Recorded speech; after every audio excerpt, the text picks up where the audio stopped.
Are you ready? A Shot of Wrestling. Episode 284. And away we go. So take a shot, boy. Is that the best that you got? We about to go live. Are you ready to rock? So take a shot. Oh, so take a shot. Oh, yeah. I'm a street breaker. I'm a heartbreaker. This is my dawn. I'm Ramon Razor. Straight fan, nature boy. About to seek and destroy. It's an SOW. Let me hear you make noise. Take a shot, boy.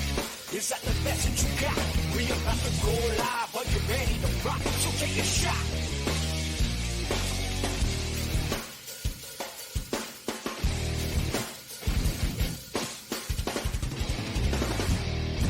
Hello, everybody, and welcome to another episode of A Shot of Wrestling. I'm your host at Michael J. Putty, and joined, as always, not Mark Schwann. Mark Schwann's not here. It's kind of becoming a habit here. I don't know what's going on with him. So, yeah. But it's not just me this week. I have the true honor to be graced by almost royalty. Please welcome the governor, the governing light of BCW, AJ Pan. Governor, how you doing today? Doing all right. It's good to be here without Mark Schwann out his shenanigans. So, isn't it nice to have a conversation without that black cloud hanging over us? It is. We always got to worry about him jumping in and having some kind of horrible comment ruin the conversation. Sniping everything you say. Like now you can be free, relax tonight. Hope you enjoy yourself. Let's have some fun. Yes, definitely. We're gonna have a good time tonight. You said you're drinking some Screwball. For those of you who do not know, please tell us what this is. This is amazing. It's a peanut butter whiskey. It actually tastes amazing. I usually do Fireball, but I think it's tonight's special night, so I'll break out the Screwball tonight. Pretty good. It's peanut butter whiskey. It's actually delicious. Yeah, so it's amazing. It tastes like a peanut butter cup. It's amazing. It really does. It's very smooth, goes down easily, obviously. So, what do you think? Yeah, I recommend it. What do you think you mixed that with? I have mixed it with rum chata before, and best thing maybe I could relate it to was like a peanut butter sandwich with like a glass of milk. Okay. But I tried that once, and it was like, I'm like, and I was with a friend of mine. I'm like, try this, and they're like, oh shit, that's delicious. That is delicious. Yeah. All right, I gotta get that one. Yeah. So try that one next time. Because I had the rum chata. Of course, you had it probably with Fireball. Tastes like yes. That's amazing. Cinnamon Toast Crunch shots. That's a favorite of mine. Hell yeah, my favorite cereal now becomes my favorite shot. It's great. Yes. All this talk, Mark Schwann would not like this. Mark Schwann's probably one of those guys who does not like this peanut butter whiskey. So, again, happy he's not here. Yeah, he's he can't handle his liquor either to begin with, so that's a whole other story. Well, that's true. He had one shot that night, and he's confessing he loves to dance? He loves to dance, lost his phone.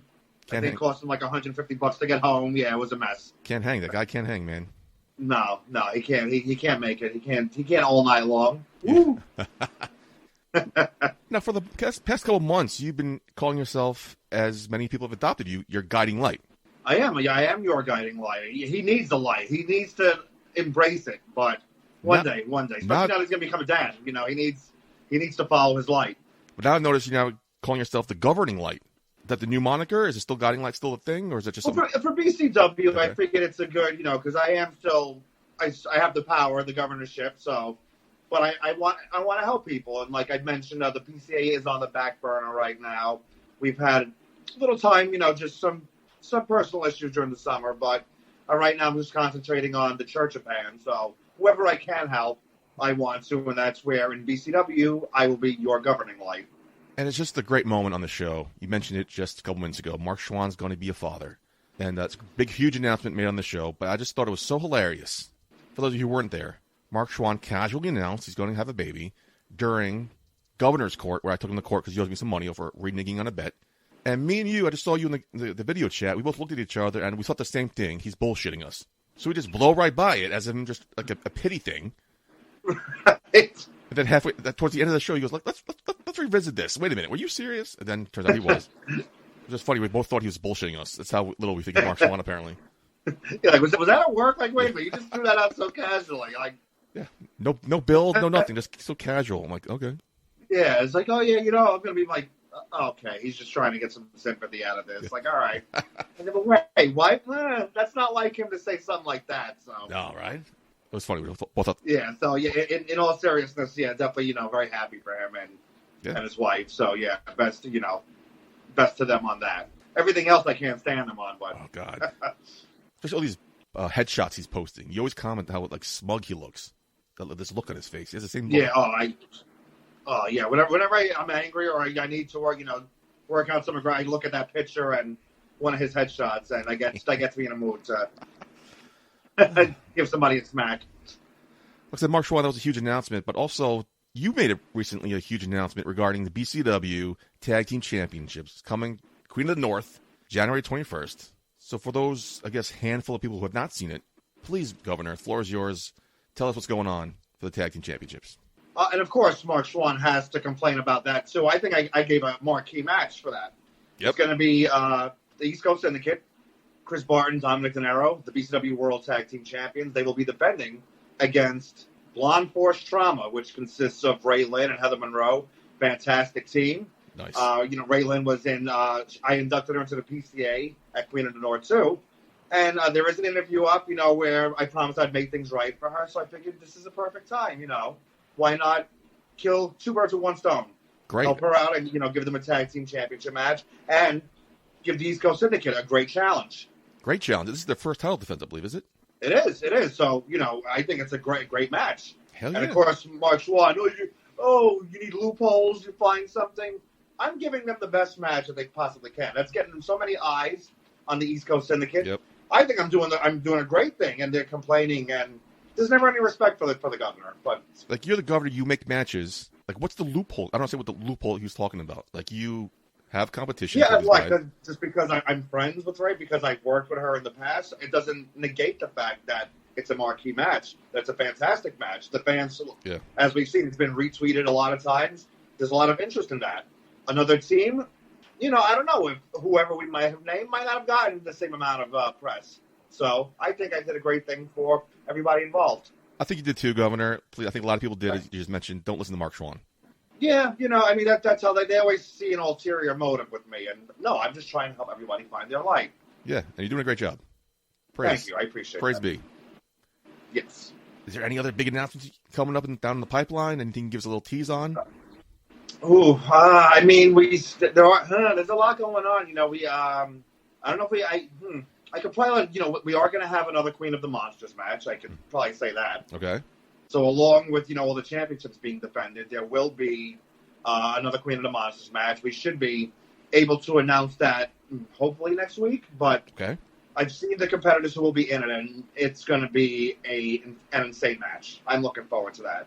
I think last time you were here on the show, the Governor's Court, you teased the big announcement against Darius' opponent, and the next week or two, you announced it. Now it's huge. You pulled through, so you're making the same tease here. So I'm fully confident you'll pull through again. I'm looking forward to this announcement. I mean, when I say I'm going to have a big announcement, I don't hold back. It's going to be a big announcement. People are going to be talking about it. We will, especially on the show. Can't wait for it. Queen of the North 3, tickets still available, January 21st. And where in New Jersey? It's Richfield Park, New Jersey, the Knights of Columbus. Great venue. A lot of companies are there. Each company presents something different, as do we. So, yeah, definitely come out for that. It's our first show back, since anniversary last September. So it's been a while, and we're all excited. Everybody's we've been talking to a lot of people, on the roster, whoever we've been dealing with, who are coming back, and people making their debuts. And they're really excited about this. So it's good to see, a hungry locker room, and everybody behind the scenes are excited. So it's going to be, I'm very excited about our return. And where can people find tickets? At our Eventbrite site. So look on our social media at, BCW on Instagram and on Twitter. All of our links are there, so definitely check that out. Tickets are still available, but they're going quick. So don't get shut out because we still have a lot more to announce. Very quick. I know pre-sale sold out in very quickly. So yes, get tickets while you still can. It's the must-not-miss show. Yes. Anyway, Governor, on that note, let's get into what's trending this week. Pro Wrestling Illustrated has announced the Young Bucks as the number 1 tag team in this year's top 50 tag teams. They came out number 11 in last year, so it's a big jump for them. Now, over the course of 2021, I'm not a big Young Bucks fan, but if you look at the 2021 they were AEW Tag Team Champions. Someone said they defended the belt 9 times, and they had, of course, that cage match against Lucha Brothers. So they had a decent year. I understand the big jump. On Twitter, they announced the top 5. The top 5 are Young Bucks, Lucha Bros, Dangerous Techers, which is Zack Sabre Jr. and Taichi, Number 4, the Usos. Number 5, ALK, A-L-K. I can't pronounce these names. So what do you think about the Young Bucks coming in number 1? Are you a Young Bucks fan? I am a Young Bucks fan. It's tag team wrestling is tough nowadays because a lot of companies don't really focus on them, which I think they should. But the Bucks, I am a fan. It's just tough with them with AEW just because we know they have, pull there. We know what the story is. It's almost like the Cody Rhodes syndrome, but at least they are heels there, so it makes sense. But you can't deny their in-ring talent. They're phenomenal athletes. I followed them for years. Again, it's not like my favorite tag team, which they're not even listed in the top 5. I mean, they've had a bit of a rough year, but FTR. I love FTR. They're still my favorite tag team. FTR was number 1 last year. The Usos should be a little higher. They had, when did they get back together? Over the summer or late? I believe it was around the summertime, yeah. Yeah, so, okay, that kind of makes sense. But, yeah, the Usos have been on an amazing run again. So, if this was maybe 3 or 4 months later, I would say they'd be, if not 1, they'd be 2 or 3. Yeah, but FTR again was number 1 last year. Yeah, not even top 5. So, I mean, injuries and stuff have plagued them this year, and again, that's one of my issues with AEW. I think their roster is way too big, so people do get lost in the shuffle. And I think FTR has been one of those casualties. True. I didn't even heard of Dangerous Techers before. You know who these guys are? I know Zack Sabre Jr., I know Taishi, but I didn't know they were a tag team. Yeah, once you said, I'm like, oh, yeah, I'm not a big New Japan or all that follower, but I have, seen a bit of that, and I'm like, oh, yeah, okay. I mean, it's an interesting top 5. I think the Usos should have been higher. That's my big gripe. But otherwise, it's a solid list. Yeah, the Usos are my favorite tag team. I thought they should be a lot higher. Yeah, definitely. I'm not a big Young Bucks fan either, but like we just said, Usos have been around, half the year. Young Bucks had a great year, so I can't really argue that too much. Yeah, it's tough. We'll find out the rest, the other 45, when the edition comes out. I think it's coming out next week, if not early this week, but we'll find out. But congratulations. It's always the most debated between the PWI 500, the women's edition, and now they have a tag team. So it's always good to see what happens on Twitter, and everybody, the fights break out, who should be this. Oh, it's the best part. Oh, yeah, that is the best part of it. But otherwise, like I always say, just keep supporting who you love, and we should all, just whoever's doing the right thing behind the scenes and in front of the camera, let's keep supporting them. And like you said, last several months, the Usos, if they keep going this trajectory, I'm assuming they have to be number 1 next year, if not top 2. Yeah, without question. I mean, Ric Flair said on his podcast, Usos right now are probably one of the best tag teams in anywhere right now, and they're killing it. Oh, yeah, without question, yeah. Moving on, Mark Schwann mentioned a couple months ago how WWE is no longer looking at indies to recruit talent. He mentioned it a couple times, so I'm wondering, where are they going to get this talent from? Well, they announced it this week under the new NCAA rules for what they call NIL, name, image, and likeness. Players are allowed to make money from their fame for the first time. So WWE is taking advantage of this. They're launching an endeavor to draw these elite athletes to the company. They announced the Next in Line program, which will provide a clear pathway for collegiate athletes to WWE. With the launch of NXT 2.0, they're clearly just shifting companies' mentality. The company wants younger, athletic, good-looking people. Wrestling experience are probably not required. So this will probably draw younger guys and younger women into the company right out of college, right? Very green. Now, the unique deal allows college athletes to continue their careers and education whilst training with the WWE. They'll have access to the Performance Center, professional and career development help. So that's pretty cool. I'm assuming any collegiate athlete is going to bank in on this. Any WWE fan, I can make a pathway to WWE. Let me jump in on this. Do you think this is a smart idea to produce new talent for WWE, or I think they should stick with the recruiting in the indies? I think it's a good idea in part. I don't think they should completely shut the door on the indies. I think you need a good mix. Yeah. Because as we've seen in the past with people, like, again, Brock, they took him fresh out of, like he was right off the cleats or like not too far off, and he had his time, but then I think it was too much for him. He left. Yeah. So all the time you invested in him, wasted. You lost him for a while, and then you have, of course, rely on past talent, or now when you absorbed like WCW and other companies, you had to go to them. So it's tough to say. There are some who will stick around and who will be like natural fit for WWE. Others, I think it'll be too much pressure. and they'll maybe get 2-3 years out of them before they decide to try something else. Yeah. And I think it will. I think it will happen that they will start going and look into the indies again.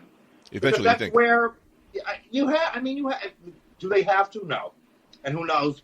Everybody's saying the company's going to get sold, so nothing's gospel. But I do think they are at some point going to have to go back to the indies because it's a proven training ground. Like they, unlike where they're grooming them like fresh here and they have no knowledge of it. You have talents on the indies who have been doing this for years, working in front of a crowd, working on their character, and know the fundamentals. So I think you need that mix of those talents as well as people who you see potential in from the collegiate world or other avenues who have the potential to be groomed into something you can create from scratch. It's also well known WWE has a specific style. Yes. Right? They don't like you coming in with another different style already tainted on you. So we talked about it a couple weeks ago. Their philosophy is you come into NXT, they're going to beat the indies out of you. So it sounds like a great idea. Like they get to mold these young talents to what they want right out the bat. Don't worry about who trained them, where they learned this, where they learned that. They can teach them everything right out the gate. And for these guys and girls to get trained at the Performance Center, collect a paycheck from WWE, but still go to college, still learn classes, still get their education, still probably perform in the NCAA like, what's his name, Gable Stevenson's doing. This is a huge deal. I just thought this was a genius idea, but I also agree that you have to go to the indies as well because, that's where the talent is. You're not going to strike gold like they did with Brock Lesnar, Shelton Benjamin, Randy Orton even. He came straight to WWE. It's like, it's a risk, but I think the risk is worth the reward here. Yeah, and then you have guys on the opposite end, like AJ Styles.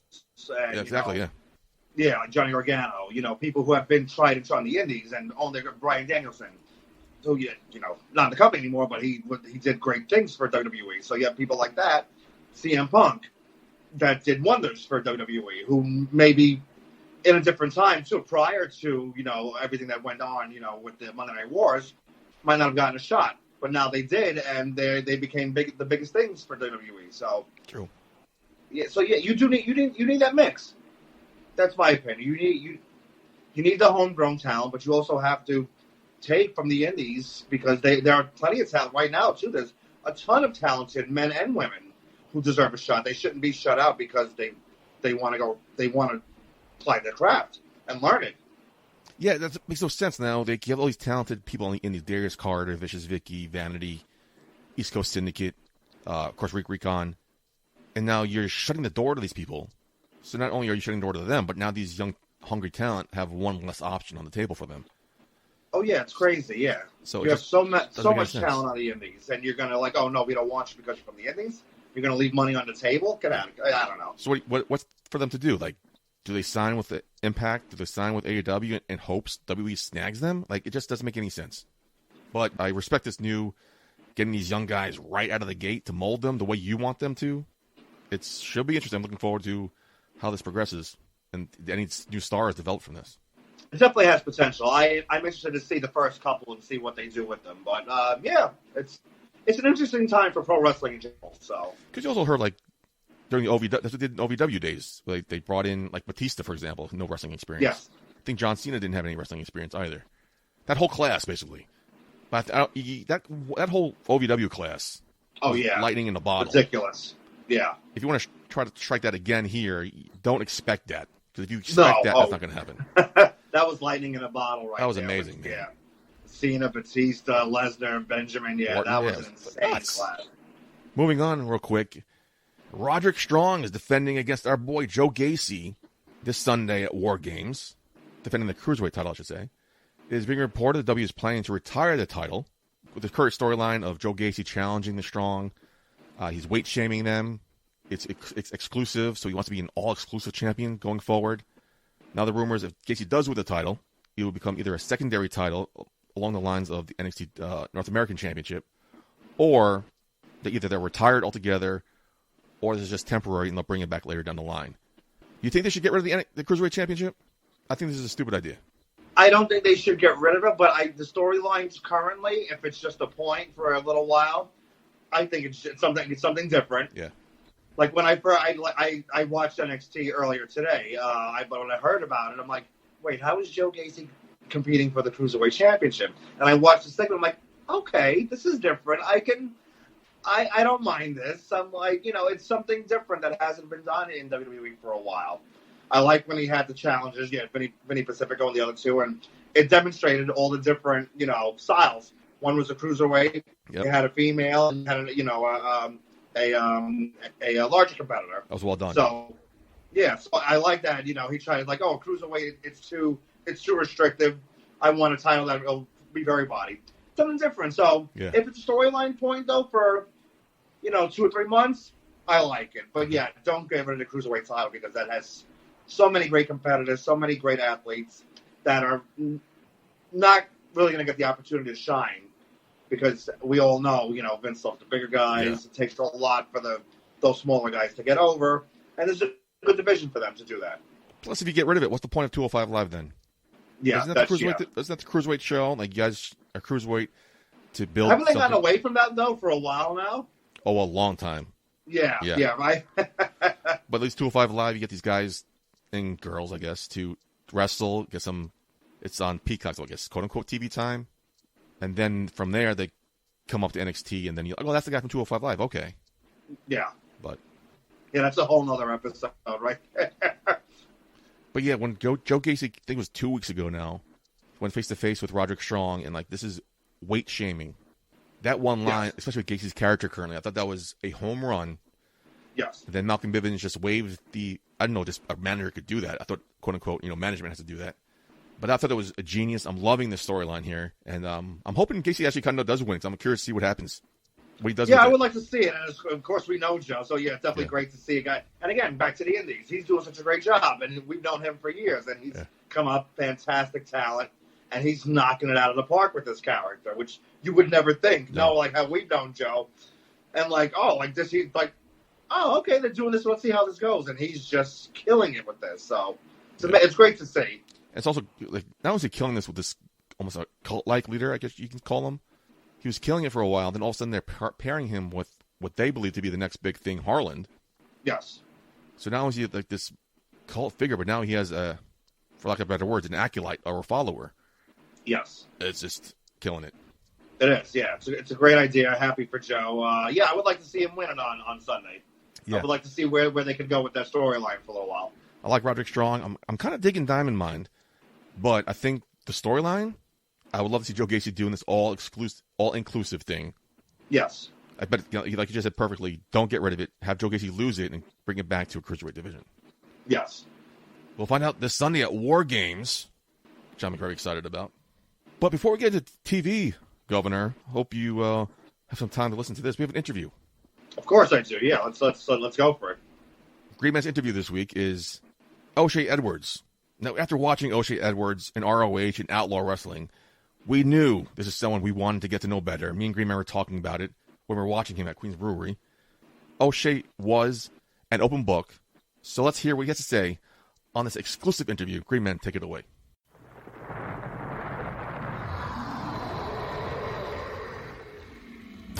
If you're ready and willing, I'm able, and welcome to another exciting edition of Shot of Wrestling, the interviews. If you're not done so already, connect with us on all forms of social media at Shot of Wrestling on Facebook, Instagram, YouTube, and Twitter. Or email us at inbox@shotofwrestling.com.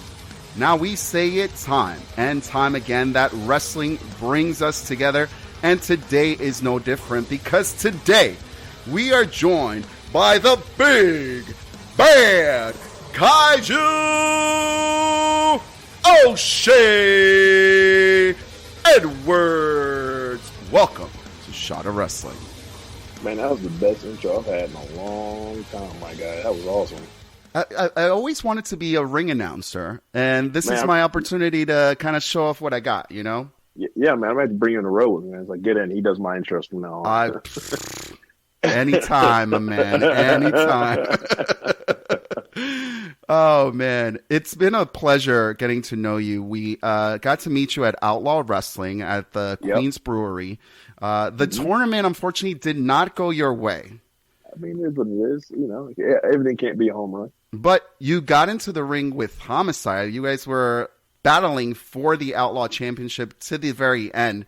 And then Prince Nana got in the mix. What I have to ask, what is your connection with Prince Nana?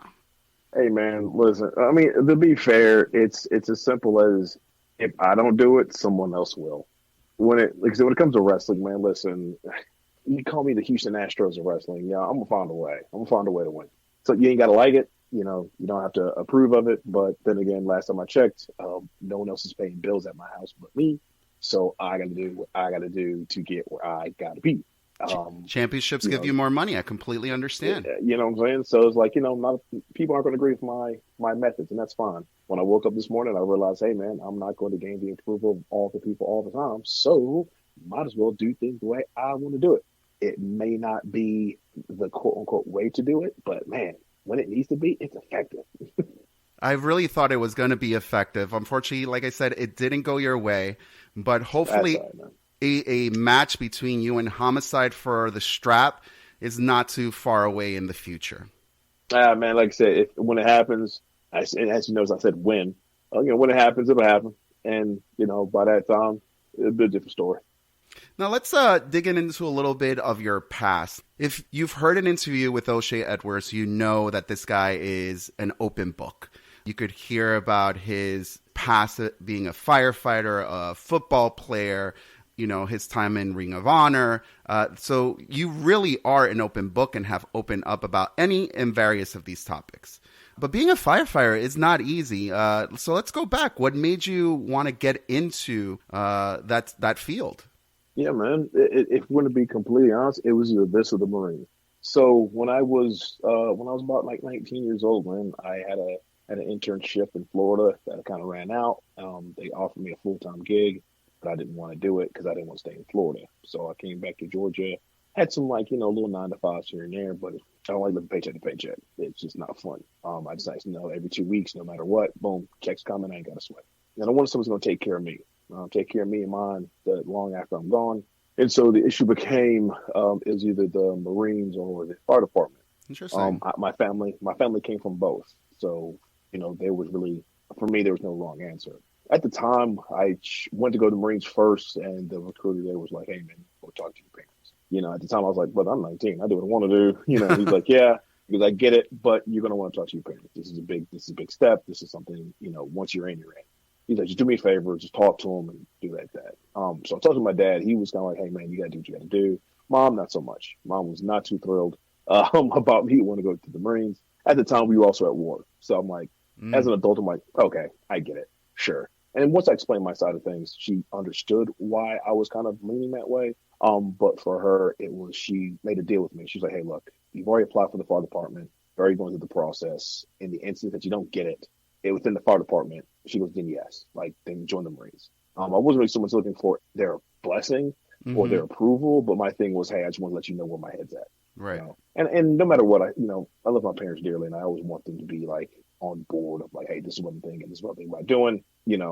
Luckily the fire department said yes first. I was there for 15 years, and I started wrestling while I was at the fire department. That was quite a trick to have to pull off to keep that quiet, where I wasn't getting harassed all the time. But once the secret got out, I was like, oh, hell, here we go. And that's kind of how that thing got started from there. But I being a fireman, man, I tell people, Tom, man, that was the best job I ever had. I could imagine that there's a lot of similarities between fighting fires and fighting humans for a living. Well, honestly, the thing about it is, for the most part, fire's predictable. I can tell you exactly what a fire's going to do. People, not so much. People at their base are absolute morons. So you tell me what a moron's going to do. Man, he can do whatever he wants to. He's a moron. The schedule must have been difficult. I know I have a friend who's a firefighter, and he's like usually working like 3 days a week, but they're like full 24-hour days. Right. How are you able to balance that with then keeping with your professional wrestling career? It was really hard. Jesus, so hard. So what I did was I worked 24 on, and then I worked 24 off.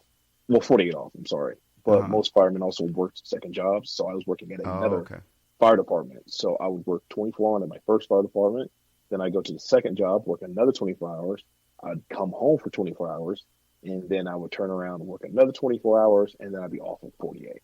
The checks were great. The checks were awesome, but man, I was exhausted.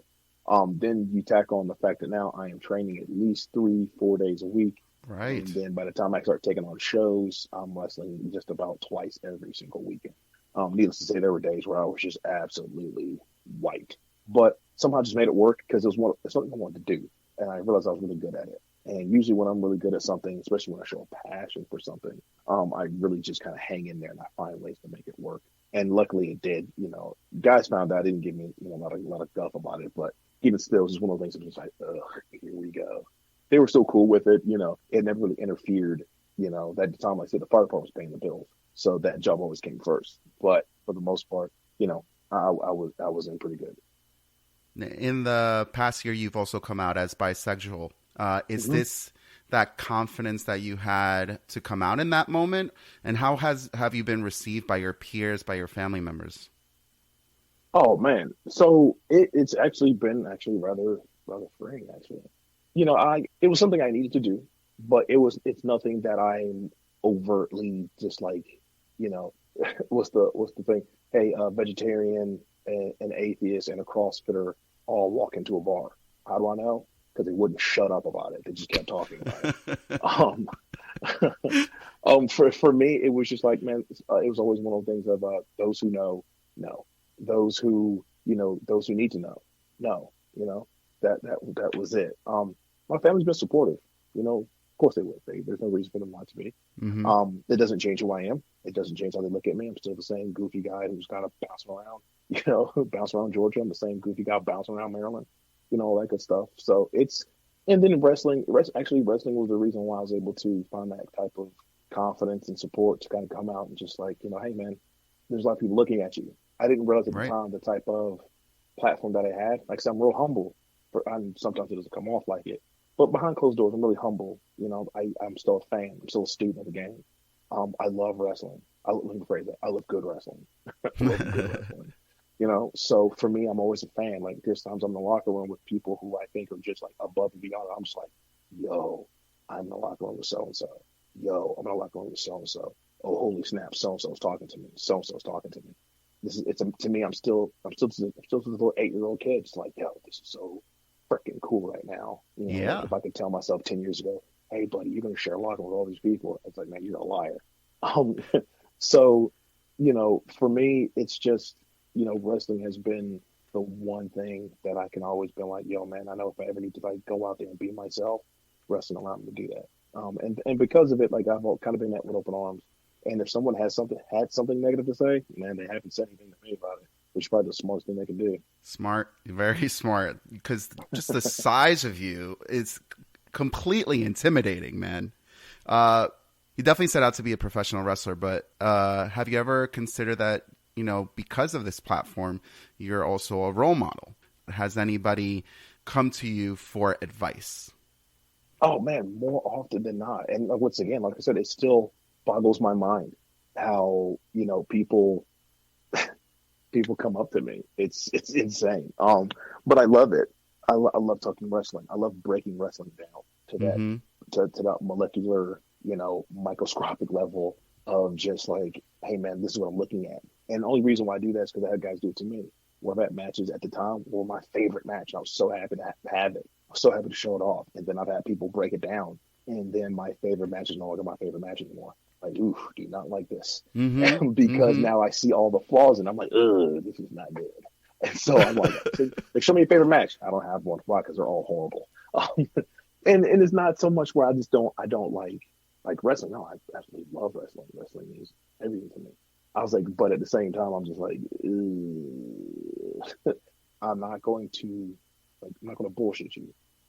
I'm like, but I'm not going to tell you what you did good. You already know what you did good.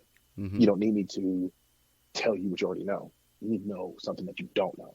That's why you're coming to me right now. So I'm going to break it down for you. And usually when that happens, I take a few days and I write it. Like I write down to the point of like minute and second. Hey, at 5 minutes, 22 seconds, so-and-so, so-and-so. I don't understand why was this happening here when you could have done da da da da. Wow. You know, and most guys were like, "Yo, that's so awesome, thank you." You know, thank you. I'm like, dude, it's no problem. I would want someone to do that for me when I was coming up, rather. Like no one really did that for me. So for me, it was I could sit there and be bitter about the fact that no one helped me or no one would do something for me, or I can just change the way things are done, and I can be the guy that I wanted to be, that I want to look up to when I came up. So that, why don't I just be the guy that I always want to? And so far, so good. Like I've had a few people come up to me and it's like, "Yo, man, I just want to ride with you. I just want to pick your brand." I'm like, "Brother, let's go. I can talk about this all day long." Right. So, almost ad nauseum. Like people are like, "You are a complete moron for this." I'm like, "Yes, I am. Yes, I am."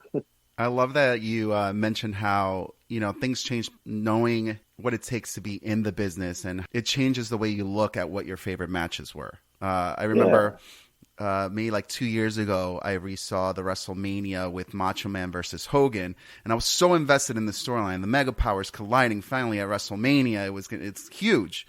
And I look back at it, and this is after interviewing some of you guys in the business and getting to see the matches so up close. And I was like, that match wasn't that great. Yeah, it wasn't that good.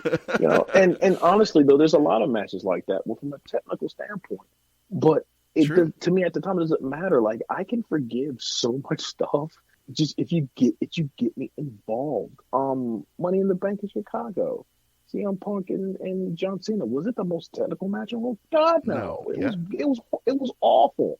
And I mean, I don't mean that to be like, "Oh, they suck," but I mean just from a standpoint of who they are. There's a certain level that you expect. But there were some spots that were just kind of missed. I didn't care. The match was fucking awesome. So like the story itself, the tension in the air, the fan interaction, like there was a story to be told that was told that day. Yeah. So who cares? I was like, well, they missed this one spot, brother. Then you weren't watching it. You just weren't watching it, man. Like, shut up. Like, are you kidding me right now? This is awesome. I look at that first. Like, is there a story to be told, or am I just getting told a one-off? And I like the background. Give me the vignettes. Give me the promos for it. I want it all. If you're going to show me a match, it's like, well, I want you to watch this match. Okay, what am I watching for? Am I watching just for the technical aspect of it to make sure footwork's right or something, or you want me to watch this as a fan? Like, tell me how you want me to watch this. And some people are like, I want you to watch this as a fan. I'm like, okay, cool. Are there any promos to this? No. Are there any like vignettes for this? No. I'm like, so how the hell can I get invested in something when you just give me a cold match? Right. But then I tell people sometimes I'm going to watch it. I usually watch it twice. I watch it once as a fan because I may have questions. But if I just kind of shut up and let it happen, who knows what'll pop up? Maybe my questions will get answered when the match is over. Then I kind of watch it again, and now this time I'm going to tear it apart. And that's like, okay, cool. Thank you so much for that. I'm like, yeah, man, it's no problem. If anything, I use it. It's kind of self-serving because for me, I'm like, no, actually, I get better because now I get to watch something else and see how this works and this, that, and the other. And, maybe I can pick something up from it. What excites you right now in wrestling? What are some of the storylines or maybe some of the rivalries that really get you going? Oh, man. On a national stage right now, I think the Roman Reigns stuff is absolutely brilliant. Yeah, I love that stuff completely. I'll be biased. I don't care. I think the Shane Taylor, Kenny King stuff is great. I thought the Matt Taven, Vincent stuff was absolutely phenomenal. I thought it was great. Honestly, anything FTR. Anything FTR, you get this was a one-off. They're gonna tell one hell of a story, right? And I'm in for it. Oh god, absolutely. I saw them finish a match. I saw them finish a match against the Varsity Blondes out of the high tag, and I nearly crap myself. I was so excited. I was like, "Holy shit! You off the high tag? Yes!" Like give me something I haven't seen before, and I'm not so much talking about like just the not just the move. I don't give a crap about the move, man. Like, I don't care about the falsies, just give me something good.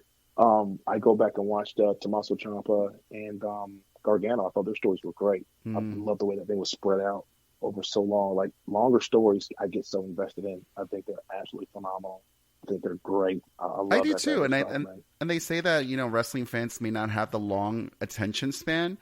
Then we love that. That's wrong. that's such an excuse. There's like, well, anybody says something, well, the fans like this. I'm like, no, you just suck. You just suck, man. Like you think you know why fans aren't engaged right now? Because you're not giving them to be engaged in. Mm-hmm. That's what you got to do. Engage them. You know.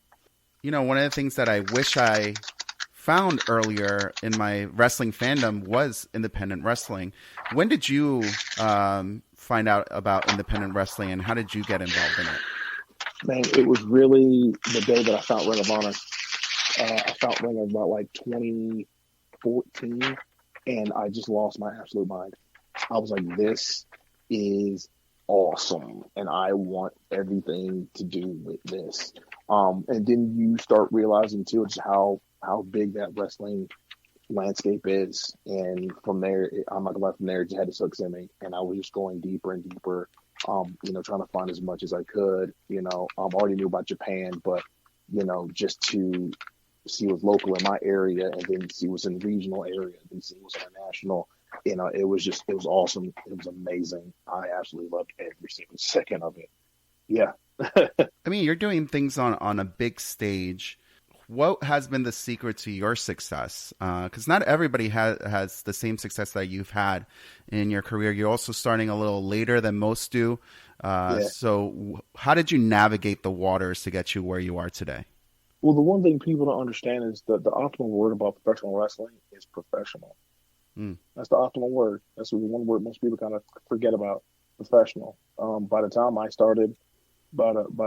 I started wrestling, like I said, I was 30. I've been a fireman for 10 years, but I've been a professional. I've seen more stuff that make people blush. I've done things that make people blush. So like for me, wrestling was easy because, like I said, I knew how to conduct myself. I knew how to be what I call a grown ass man. So there was nothing nobody was going to tell me that was going to be like remotely. Like for me, when I was like, well, no one's going to ever like raise their voice at me. No one's ever going to raise their hand at me. So I'm like, I'm going to talk to you like an adult. Therefore, you'll talk to me like an adult, and we'll keep it moving. There's been times I've had to correct a few people here and there, and they understood where I was coming from, and then we kept it moving. But for the most part, navigating is easy. You just got to know who's around you. Not everybody on your team's in your corner, not everybody in your corner is on your team. As soon as you figure that out, man, a lot easier your life becomes. Now, a little time has passed now since Ring of Honor announced that they were going on a hiatus. Right. How has the time away from Ring of Honor been treating you and your peers?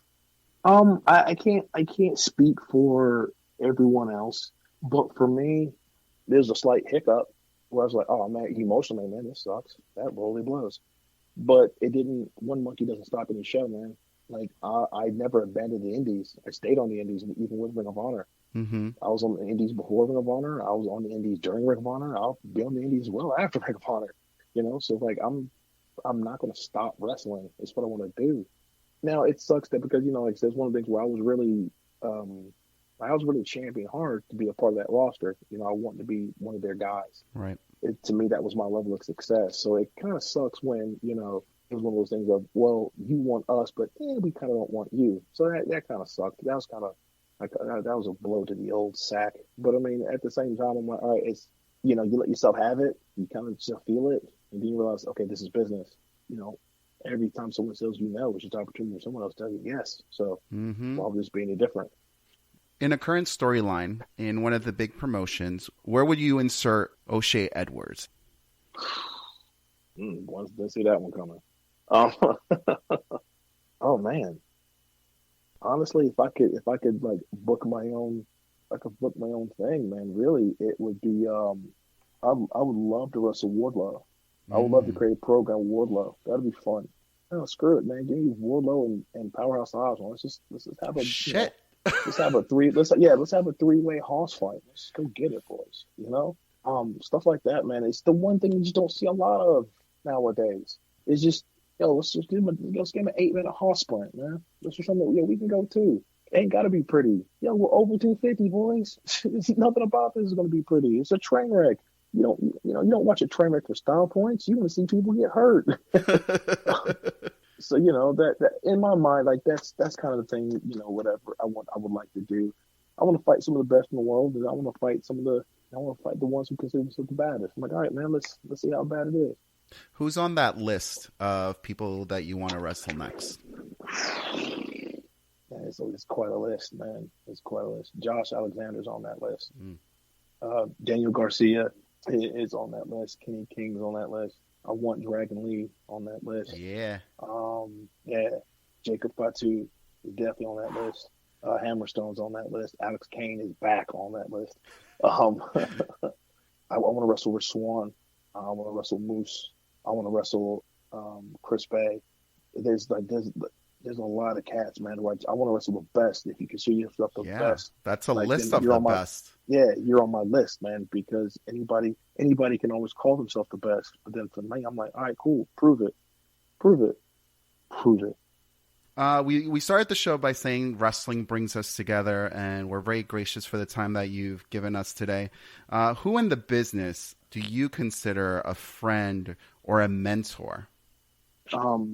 Shane Taylor, of course. Then you have like Should D. You got guys like Darius Lockhart, who I just absolutely, I enjoy talking to him more than anything. Do you guys talk about other things than wrestling? Kind of. It depends on kind of like where we are. And stuff. But like guys like Kenny King, when I first filled up the Ring of Honor, it really kind of brought me in. Like, hey man, this is how we do it. This is how we do stuff. Blah blah blah. That stuff like that goes a real long way with me, because for me, I'm like, you didn't have to do that, but they did. Now let's step outside the ring for a little bit. Sure. Let's explore our geeky sides. Man. First, I'm very interested in tattoos. I have 3 myself. Yes. I see tattoos as a roadmap to people's lives. They're milestones usually people get. How many tattoos do you have, and what are their significance of some of the ones you have? I'm currently at 12. Currently at 12. They say they're addicting. They are, man. I'm probably starting my back. I was going to start my back next month, but some stuff came up, so I got to push that back a little bit. Then I pretty much am going to finish my sleeves. On my left arm, started as a cover-up, but then it kind of turned into its own little monster. So my left arm's real Japanese heavy. I have a real heavy Japanese influence in just about like everything. So from the cars that I drive to my home decor to my wrestling to my attire and all that good stuff, like it's real heavy. Then on my right arm is real geeky. The most recent one I got is a King Bowser skull on my forearm. I have a like a bonsai tree, and then I have Saint Florian on my right bicep. Saint Florian's a patron saint, a fireman, and the prayer is always Saint Florian protect us. Every fireman always say it to himself before he walks into a burning building, because the goal was like, if Saint Florian watches over us, we'll walk in and we'll walk out. Right. I have a samurai helmet on my left leg, and then I have a Maltese cross on my right leg. And then, like I said, the one's going to go back is I found my family crest, and so that's cool. We're going to kind of bring it up to 21st century, and I'm going to put it on my back. Wow. What was your first tattoo? First tattoo was I was 18. It was a tribal tiger. It was real stupid and dumb. But it started the movement, man. Our first tattoo usually is exactly what you just explained. Start the movement. For real. So outside of wrestling, what are some of the things that you do to unwind? Some of the things you mentioned, a little bit of Japanese influence. Are you into Japanese movies, anime? I'm hard into anime. I'm an old head, man. So like, I remember coming home from school watching like Robotech before I got into Gundam and all that good stuff, and then for Gundam just turned into Dragon Ball Z. I'm a big gamer, real big gamer. Just got a PS5, so I'm still trying to figure that thing out. But I've always been an Xbox kid for a good while. And then usually, honestly, even if wrestling wasn't a thing, like I'm in the gym. I like going to the gym. The gym's more, it's not even so much of me trying to lift all the weight. The gym is more of I guess a me versus me. Like I wake up every day, like, all right, man, who we going to be today? Like, are we going to get it, or are we just going to be a giant piece of shit today? And sometimes, man, being a piece of shit really does win out more often than not. Being a fat ass really does win out. But it's just me. I walk in there, and that's because the only person I have to fight today is just myself. Right. Sometimes I'll win, sometimes I'll lose. But even if I lose, I still win. What kind of music do you listen to in the gym? What gets you riled up? Oh boy. So like my musical taste is more like a Rorschach test, really, man. It's all over the place. Man, we actually need to pull it up and then let's see what we got cracking up here.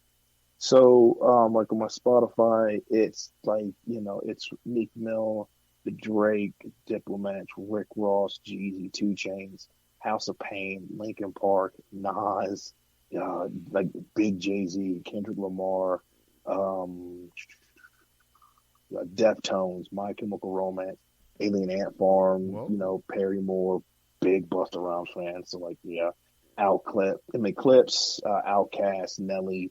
I mean, so it's stuff that's really, Nice. really hard, Yeah. but it kind of goes like it kind of goes all throughout, everything else. So like I even have some like wrestling theme songs because I just think they're really dope. Who has the best wrestling theme? Right now? Oh boy, that's out right now. Shayna Baszler's is really hits really hard. Shayna Baszler's theme song is super hard. Don't know why. It just really does. I always find that Brock Lesnar's theme like always just gets me pumped up to punch some faces in. Like if I hear that and I'm walking down the street, like get the fuck out of my way. Yeah, but for me, I guess in the sense of like depending on where I'm at, like I like it in a wrestling sense of like when you hear it, you just like, oh no. Mm-hmm. I can't really so much listen to it to get hyped up, but like I'll listen to it like, or just like I like to put on like biggest wrestling pops and just going, oh crap, because it just sets a mood like, oh boy, it's about to go down. I'm a big rock fan, so like anytime I hear that, I immediately pop up like, what's happening? Yeah, okay, what? I would love after we finish this time together for us to write down 10 songs and do like an O'Shea Edwards playlist that we could share with the listeners. You know what I'm saying? Hell yeah, man. Hell yeah. Hell yeah. A little gift for our listeners. Because a lot of the bands that you mentioned, I like how eclectic it was. It wasn't like just one genre. It was like a multiple facet of genres. And as you're mentioning, I'm like, I could think more than one song that I would listen to from each group. So I would love 10 songs, taking me back to my high school days where we would do mixtapes for people to show our love, Yes, I'm here for it. Has anybody made a mixtape for you? No, not that if somebody has, I haven't seen it yet. But no, I mean, like I said, man, it's wrestling's fun, man. It can be so many different things for so many different people. So like for me, I'm just like, oh man, people say, oh man, when I hear this song, I think of you. My God, it's dope, man. Hell yeah. Now that we're getting to the matters of the heart, let's get a little romance into this interview. Are you single? Are you dating? And how is dating with being a professional wrestler? How do you balance that? So right now I'm single. Dating in general is just weird.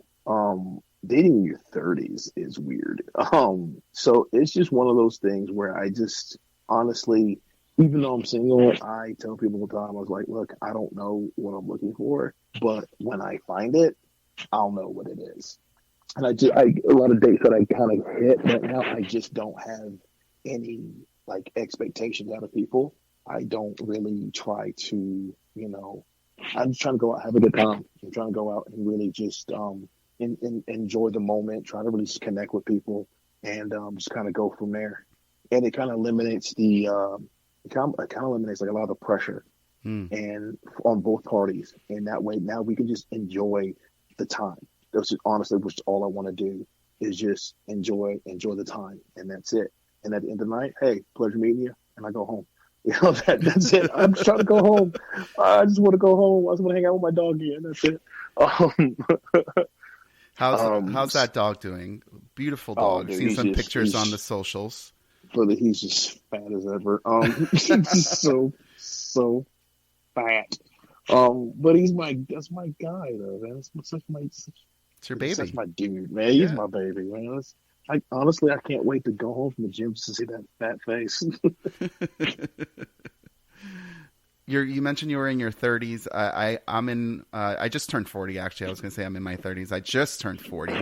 I don't know I don't know how people do navigate the dating scene nowadays, because you don't just go to a bar, you don't just meet someone through a friend. It's like all this social media dating. It's like, hit me in my DMs. You know, there's all these dating apps. I would totally fail at landing a relationship right now with the way things are. Yeah, it's a weird time, but at the same time, you know, it's kind of a cool time. It's kind of cool. So I just, like I said, I just kind of take it for what it is. I don't try to make it more than it really has to be. I don't really try to make it into something to where, like, oh yeah, you know, this is, you know, you got to do like this. Like, no, man, look, this is just kind of how I want to do it, and that's been pretty much about it. The year's wrapping up. Do you have any New Year's resolutions or anything that you're looking forward to? Man, I just got one. Don't die. That's it. Everything else takes care of itself. Just don't die. That's all you got to do, man. For real. Don't die. In times like these, when a pandemic hits, that's one of the things you got to be thankful for. You know, we kind of joked off where we're like, oh yeah, we're thankful for our health, but no, for real. Right now, if you have your health, you should be really thankful for it. Man, you ain't said nothing about that, man. So let us know where we could follow you if we want to listen to more, if we want to see more. Yeah, man. You can find me on Twitter. I'm real active on Twitter. I don't like Twitter. I'm not gonna lie. I can't stand Twitter. I can't wait for the day that I can sell out and I can throw my phone to the nearest river. Can't wait. Twitter's an absolute toxic wasteland, but I get what it is, so I'm on it. I don't like it, but I'm on it. It's at Big Bad Kaiju. Just one word: BIGBADKAIGU. You can find me on Instagram, same thing, but there's a period after every word. You can find me on Facebook. You know, associate with on Facebook. You can try to find me on Facebook. I encourage it. I'm not going to add you. I'm not even going to message you. But like, go for it. You're going to find me anyway. So that's what it is. You know what I'm saying? You know, maybe odds forever be in your favor. Who knows? Maybe I'll be enjoying it. I'm not. But yeah, man, sure, whatever. Is there a MySpace or a Tinder account out there that we could follow? There was a MySpace, a Bumble, and a Tinder for a while. And I was like, nope, I'm out of here. Out of here. No, sorry, Bob. You people are crazy, man. Facts. I just want to go home once again, play with my dog. That's it. The rest of you guys can get out of here. But you know, if you need merch, if you can't find me on a show, I'm on What a Maneuver, the best shirt company out there. I don't care what anybody else says. Best t-shirts for the best price. On top of that, like, great customer service and awesome shipping. That day with the postal service, like, is real shitty. Like, great shipping. Come on, guys, you can't do it. Come on, hook a guy up. And then, you know, like I said, man. So, and if anybody's looking up in the Northeast, man, I got some big stuff coming. Like, I don't know when it's going to be coming out, but on the 4th of December, I'm in Chicago, freelance. On the 10th, I'm in Jersey. On the 11th, last pay-per-view, Ring of Honor Boys. Like, that match card just came out like a few seconds ago too, so we were super excited about that. It's STP versus Vinny, and so that's gonna be a time right there, man. So STP versus the Righteous, yeah, that's gonna be some stuff. I'm super stoked for that.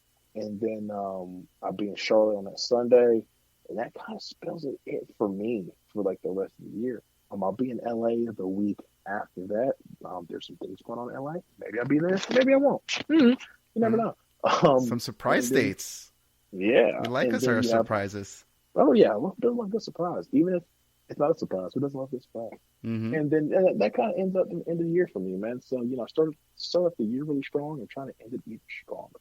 I mean, you've been making so many waves in the last few years. If you haven't seen what this man has been doing in a ring, in person, you know, just watching it on TV is not enough. You have to go out to a show when this guy hits your neighborhood. Like we always say it in the past, you know, the best wrestling is always in your backyard. So hit up those wrestling promotions that are really near you, support your local wrestling talent. And like we always say, wrestling brings everyone together. So hit up that Tinder, hit up that Bumble, and have your first dates at an independent wrestling show. Brother, shoot your shot, man. Let's Shoot your do it. shot. There's a lot more to come, but we're going to send it back to the studio. Oh, Shay, just hang out with us a little bit longer because we still got last call. Yo, this is O'Shea Edwards, better known as the Big Bad Kaiju. And if you hear my voice, hey man, last chance for romance. It's time for the last call. Hang in there. We about to get weird.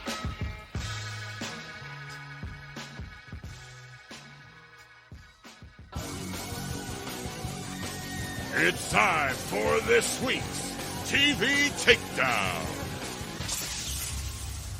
All right, great job, Green Man. Like, very good interview. Like, what didn't these guys talk about? Whether it was time as a firefighter, all his tattoos. It was a pleasure having him on the show. And then we're going to hold Abel and Edwards to their promise. O'Shea Edwards' workout playlist will drop later this week on Spotify. So stay tuned to our social medias to check that out. I would love to hear that. I don't work out, but I'll listen to it while I eat a whole pizza from Domino's. I need some good music to down that too, so looking forward to this playlist. Thank you for your time, O'Shea Edwards, and good job, Green Man. Moving on to TV. I thought it was a pretty good week of TV this week. Governor, what do you have for me? What's your takedown? You know, I'm going to go with the War Games Advantage match, but the one between Kaylee Ray and Dakota Kai. Okay. Fantastic match. They Wow. killed it in that match. Obviously, to be expected. Like, Kaylee is a fantastic athlete. Dakota Kai, highly underrated. I wish they'd do more with her. Hopefully, I think the this best might thing, be the time. I'm so happy. She was quietly called up to the main roster, as you all know, then quietly sent down back to NXT. I'm so happy they sent her back down and not released her because she's a huge talent and she's killing it right now. Especially with this new character, like this deranged. Like it was a couple weeks ago against Raquel, and she was getting punched in the face. She just kept laughing. Yes. I'm loving this different side of Dakota we haven't seen in a while. Oh yeah, definitely, and it's a great mix for the War Games match. I love the Toxic Attraction with Dakota Kai. Yeah, man, fits perfectly. Yes, I'm a fan of it. So. Yeah. I thought it was a great match too, man. It was just that. What was that move? Dakota Kai did that double foot stomp off the turnbuckle, off the ladder, or something like that. Oh yeah. They went all out for it. Kudos to both girls. They killed it. Opening match and set the tone for the night, and set the tone for War Games. I think there's a lot of great matches on that show. Takeovers never really disappoint, and this definitely is another one's going to be really great to watch. I miss Regal. I miss War Games. Yeah. That's what I'm talking about. It's so different how they announced the War Games this year because Regal always comes out and announces it. It was a very different dynamic. So that's the only thing I missed. I missed him coming out and giving the big War Games. Yeah. But yeah, that ladder match was great. The men's ladder match was great. The women's was more fun to watch. Yeah, I agree. Yeah, but Gargano too. Gargano and Braun Breaker killed it too. That was a really fun match. Great mix of styles. But yeah, to me, the girls, that was my favorite. And I mentioned it last week. They've done a great job building up to War Games. This is a great go-home show to War Games. Yes. And this makes me want to watch War Games on Sunday. Oh, yeah, same here. Because I'm also a big Cameron Grimes fan. It was his feud with Duke Hudson. Amazing. Hair versus hair match. I've never been a big fan of hair versus hair matches. But this one, I'm like, all right. I mean, I think Cameron Grimes looks good now with the shorter hair, the trim beard, looking clean. Yeah. Who's winning this? I don't know. I'm hoping Duke Hudson loses this, but who knows? And of course, Joe Gacy, you mentioned earlier, it's gonna be a good pay-per-view on Sunday. Oh yeah, definitely. Yeah, I'm excited for it. This is the first really big, quote-unquote, takeover pay-per-view show for 2.0. Yeah. The everything else has been on USA. So yeah, I think the other one was Halloween Havoc, but that was on USA. So this is the first. And that was a good show. Yeah, I enjoyed. Halloween Havoc was pretty good too. I'm just curious, how are they going to pull off War Games?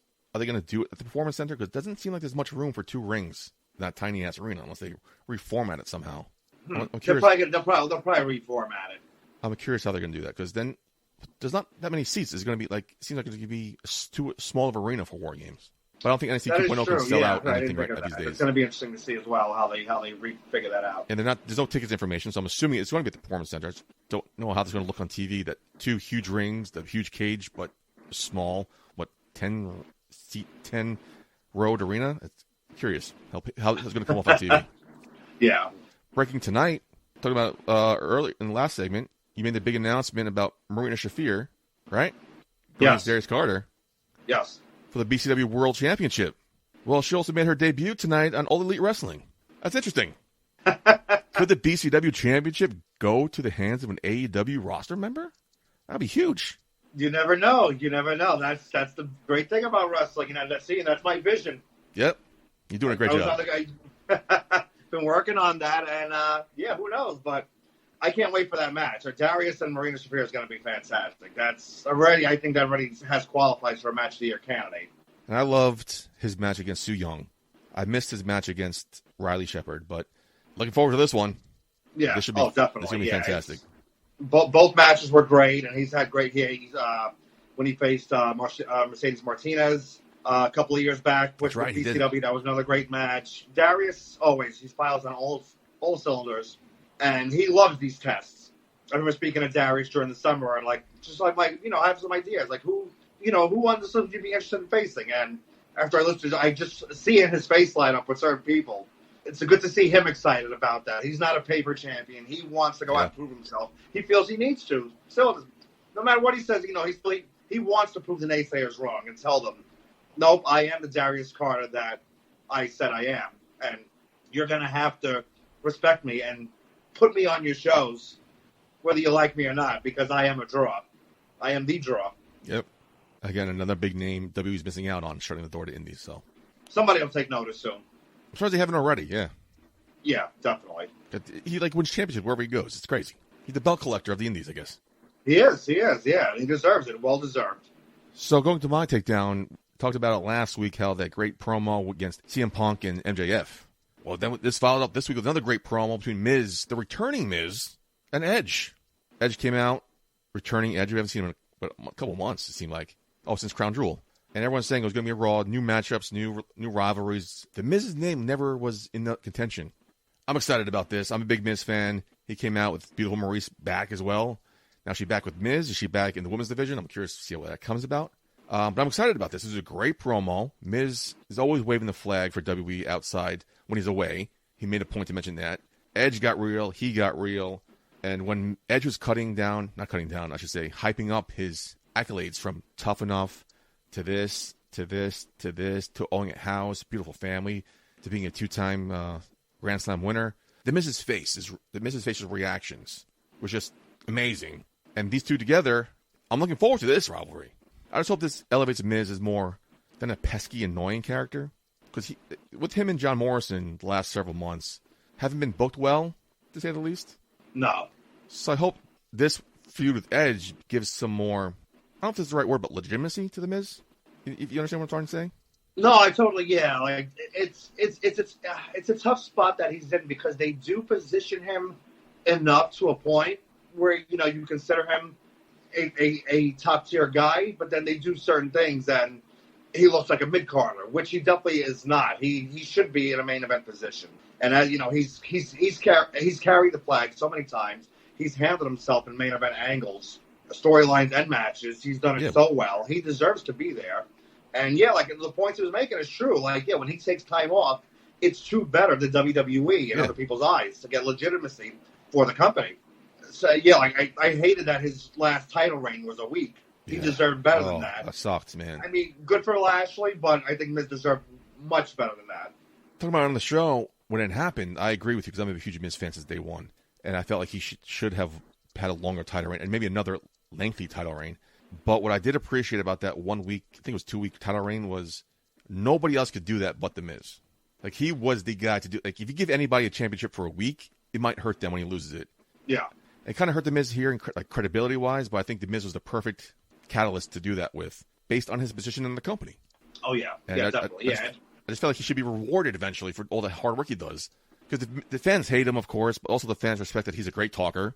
He's probably one of the best guys on the mic in the company. Is he the best in the ring? No.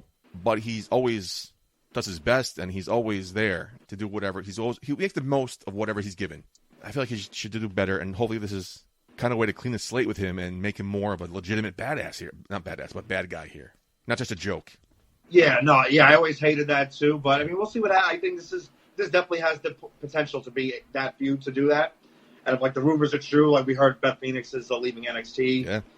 So, there are some rumors that she's maybe training for a return and do a mixed tag with Miz and Maurice versus Edge and Beth. So that'd be interesting. And if Miz starts to take it personal, kind of like the way Rollins did, but go kind of that direction, there's a lot of room there. But that opening promo between them definitely laid the groundwork for, and I think what could be a fantastic storyline with them. Like I even love how Edge threw in the line of people in other companies mention you, like you're so good, like you live rent free on people's heads. Yeah, that was great. That one, and it was so subtle, and it took the audience to kind of like, oh, wait a minute, like they went there, but that's all they needed to say. Not like where they had the other company had to spend so much time on mentioning the competition. And I was reading the reactions on Twitter, and someone said that was stupid.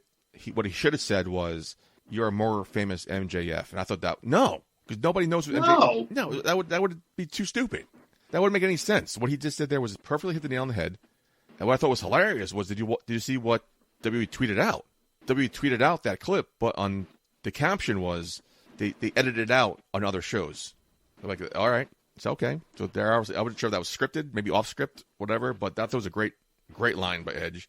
And also appreciate going back to the Liv Morgan contract signing. For the first time, they're actually referencing the cuts they've made. While you're out dancing with the stars, your best friend got fired. My friends got fired because they had to give you your mega contract to Becky Lynch. I'm like, they should do more of that stuff, more realism, because we all know what's going on.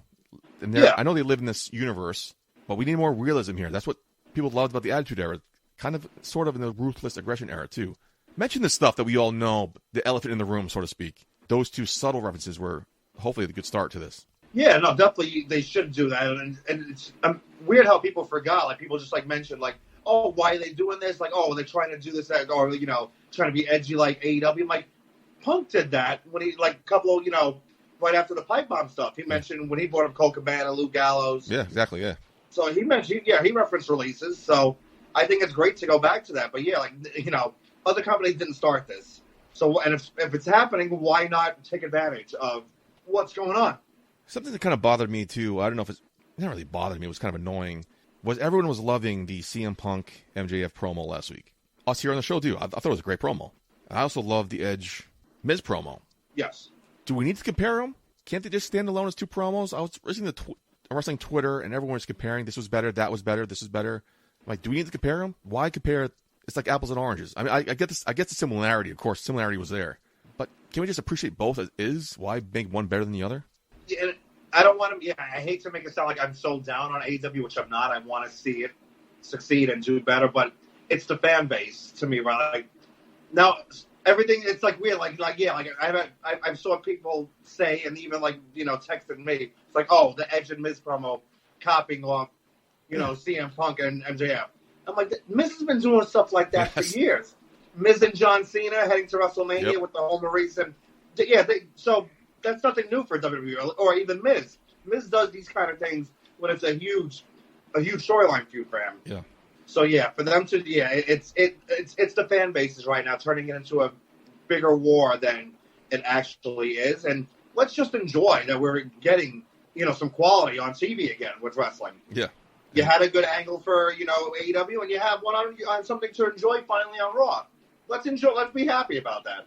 Again, I get similarities, but both are great. Let me love both of them, please. I don't need to pick and choose. Yeah, no, I enjoy both of them. I got a chance to finally watch them, but they were both good in their own ways. They served their purposes. And CM Punk, MJF had another round 2 this past week on Dynamite. Thought it was good as well. Not as good as last week, but I thought it was good. And looking forward to that rivalry as well. I don't need to pick and choose here. Just shut up. Yes. Just enjoy the program. Yeah. Enjoy what you like. They did this week. Oh, yeah, WWE can't stop that. Why don't they let them worry about their product and find something you enjoy? If not, watch AEW. Watch Rampage. Watch Dynamite. They got 3 hours on TV, and they have a ton of online programming. Yep. Speaking of good promos, going over to Impact, I think Moose had a great promo against Matt Cardona. Yes. Did you hear this?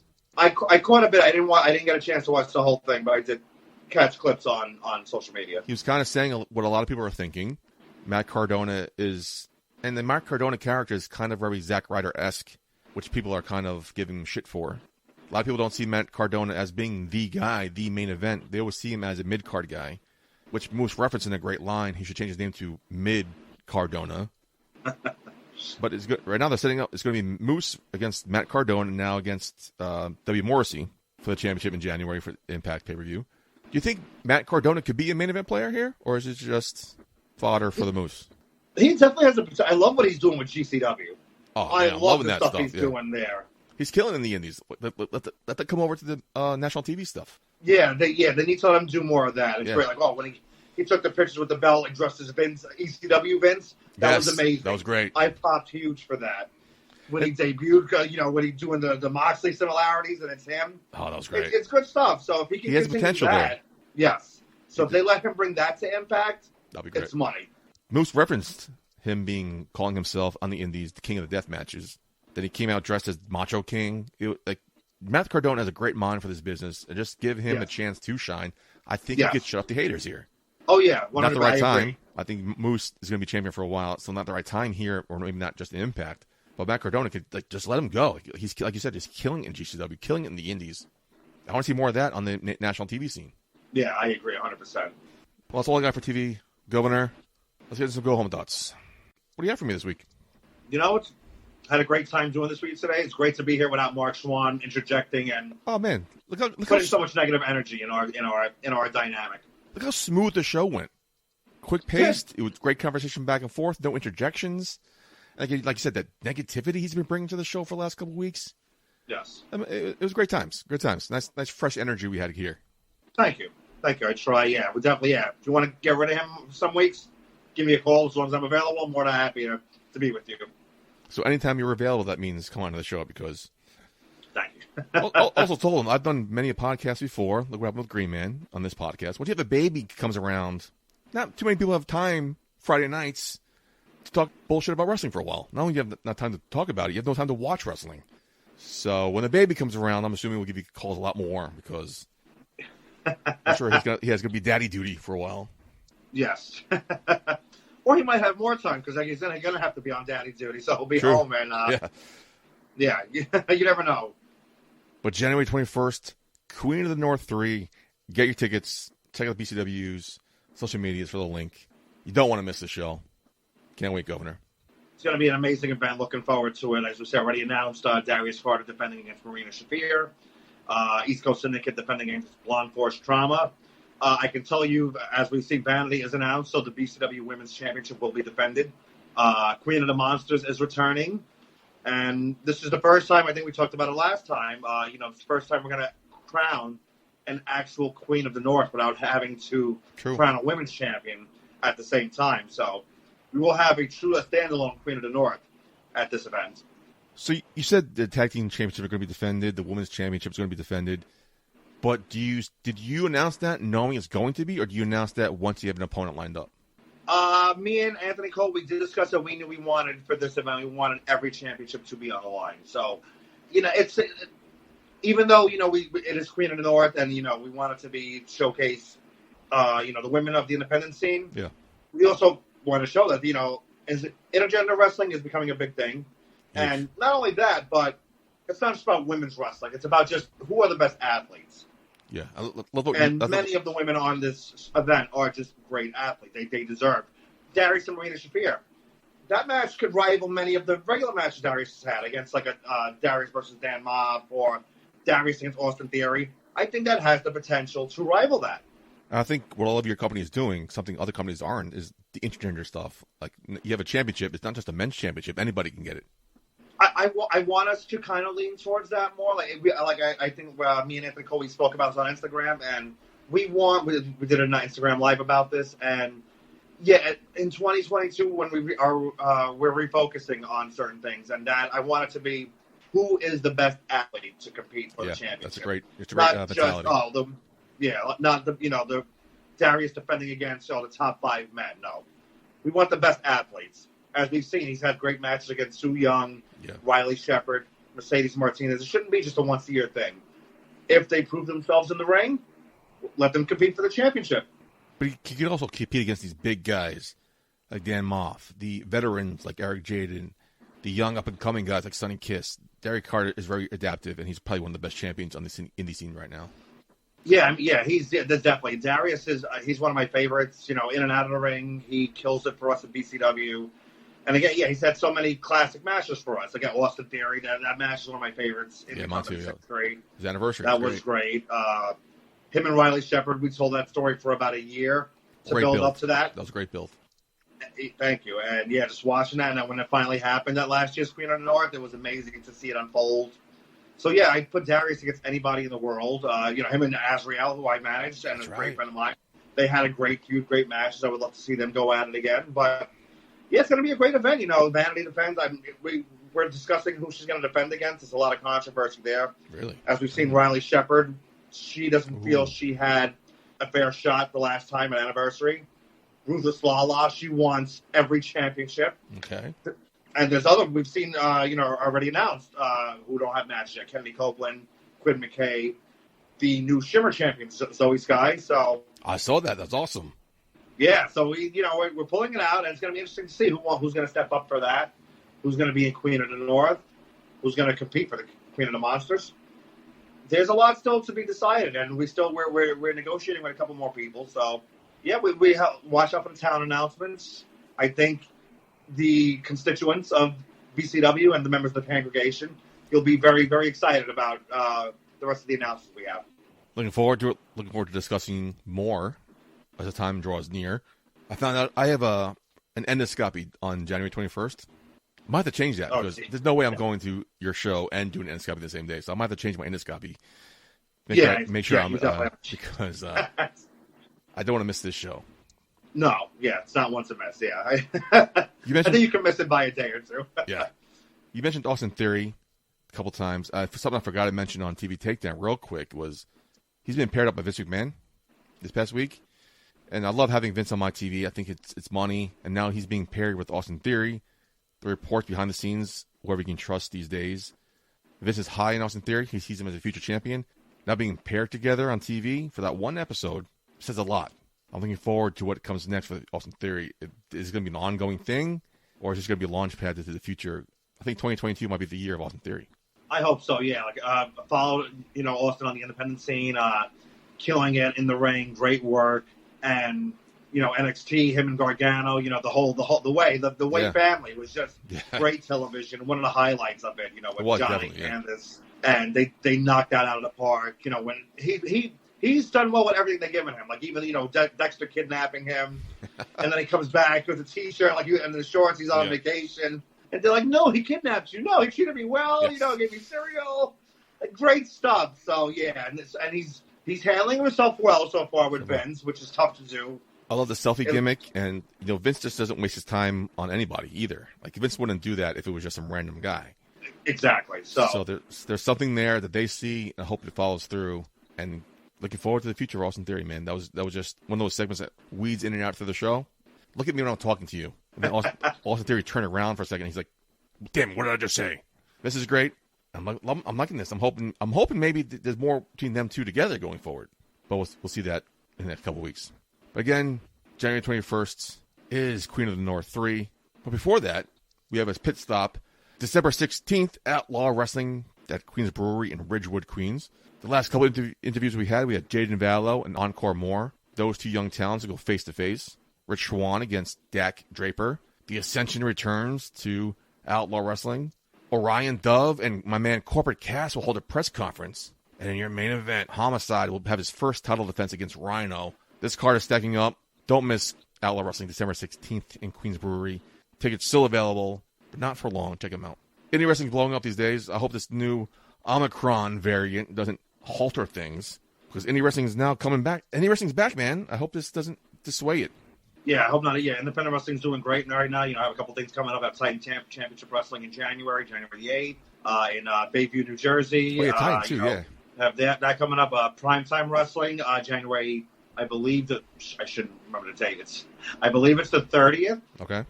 But look at Primetime Wrestling. We Are Wrestling next Friday night in Ridgefield Park. There's a lot of great wrestling out there too. Pro Wrestling Magic's doing their thing. A lot of great companies out there, and there's Mission Pro Wrestling, the Thunder Rosa's company. Yes. There's so many. Yeah. So support independent wrestling, please. That's one of the like people that talking about how AEW's selling out Long Island, WWE's not. Dear ticket prices. If you have it, go spend it. Go enjoy that wrestling. But you could see either your future stars or you could see people who were recently released. Come see them without handcuffs at an independent wrestling show. You could see that. You can see what they could have done if they weren't scripted. And a lot of them, they either get re-signed or they do so much better on the indies because of that. So come out, support the independents. You'll have a great time. You get more interaction. You feel like a part of the show, and we want you to feel part of the show. Yeah, I was never really an indie guy ever, and we slowly got into it during the show, and now indies are, like they said, a great way to meet the next generation of who, like Austin Theory, the Joe Gacy's and stuff. Like, all right, now what's going on? And indie wrestling right now is blowing up. We are here in New York City. We talk a lot about the New York City tri-state area indie scene. But wherever you listen to, I say this all the time and time again, wherever you're listening to us, if you're California, Texas, North Dakota, South Dakota, whatever, Ohio, there's indie wrestling everywhere. Check your backyard. Support indie wrestling, because the guys you see there, the guys you watch on random nights, hang out by the bar randomly, you'll see on NXT, you'll see in AEW in the next year or two. So support indie wrestling, because that's where the future's at. Yes, 100%. Well, not for WWE, because WWE is going straight to collegiate athletes, but for now, story. Yes. You won't see them in the WWE yet, but Impact, MLW, AEW, you'll see a lot of the future stars, and come out, support us. You will not regret it. I just can't wait for the time I see this young manager come out named AJ Pan on TV. I'm like, I know that guy. You never know. You never know where it might pop up next. It's going to happen, my friend. But on that note, where can people find you on social medias? You can find me on Twitter at AJPan_PCA or on Instagram at AJPanPC. Again, I mentioned this vacant last week. I'm going to say to you this week, you killed it. I don't miss Mark Schwann. You guys have blown him out of the water. Who does miss Mark Schwann? Nobody really. Mark Schwann does. He's the only person, yeah. Yeah. I think his wife even mentioned to me, the show's so much better without my husband involved in it. I could imagine, yeah. She probably pushes him more on you than you'd want. True. Truth. She wants him to get him out of the house. Why don't you go to Putty? Yeah, exactly. Go to Putty, do the show. It's like, do you mind taking him for a couple hours? I've had enough. I need my rest. Yeah. Of course, Mark Schwann, all in good fun. Hope you're having a good time. I hope he's out dancing. I think he is. The rumor is he loves to dance. Well, yeah, I did hear he loves to dance. He mentioned some bullshit about last week about being on set for some show, but I asked his wife, and he's like, no, he doesn't have a show. He went out with some friends, because you know why? He's fucking dancing.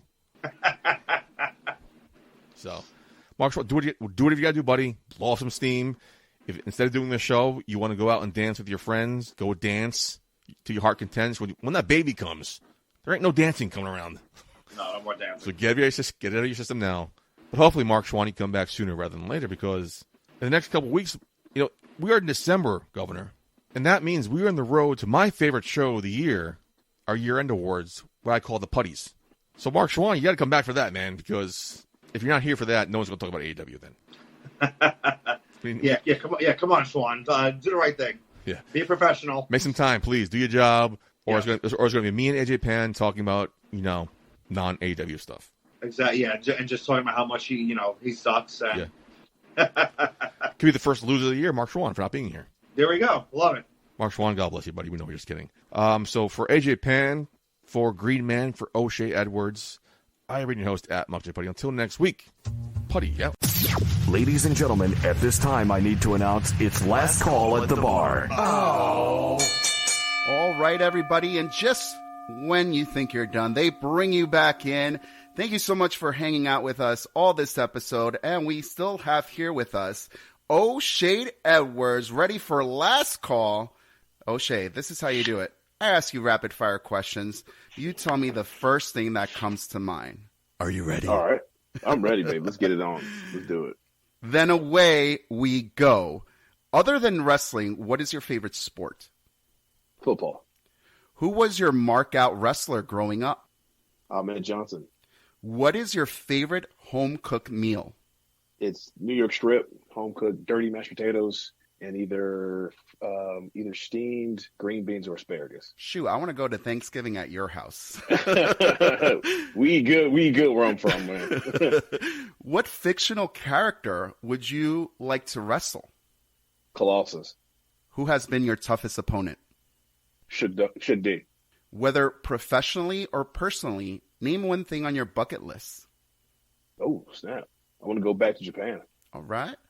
Who's your celebrity crush? Oh, man. Jessica Biel. All right. What is the one thing you learned about yourself during quarantine? I'm stronger than I think I am. Facts. And finally, what is your spirit animal? Red panda. Nice.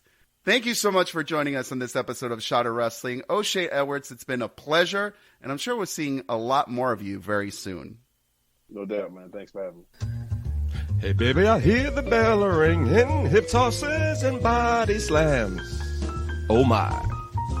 And maybe you seem a bit confused. Yeah, baby, but I got you pinned. Ha, ha, ha, ha. But I don't know what to do when I see them with that golden case. They're cashing it in. Authority all in my face. What is a man to do? Good night, everybody.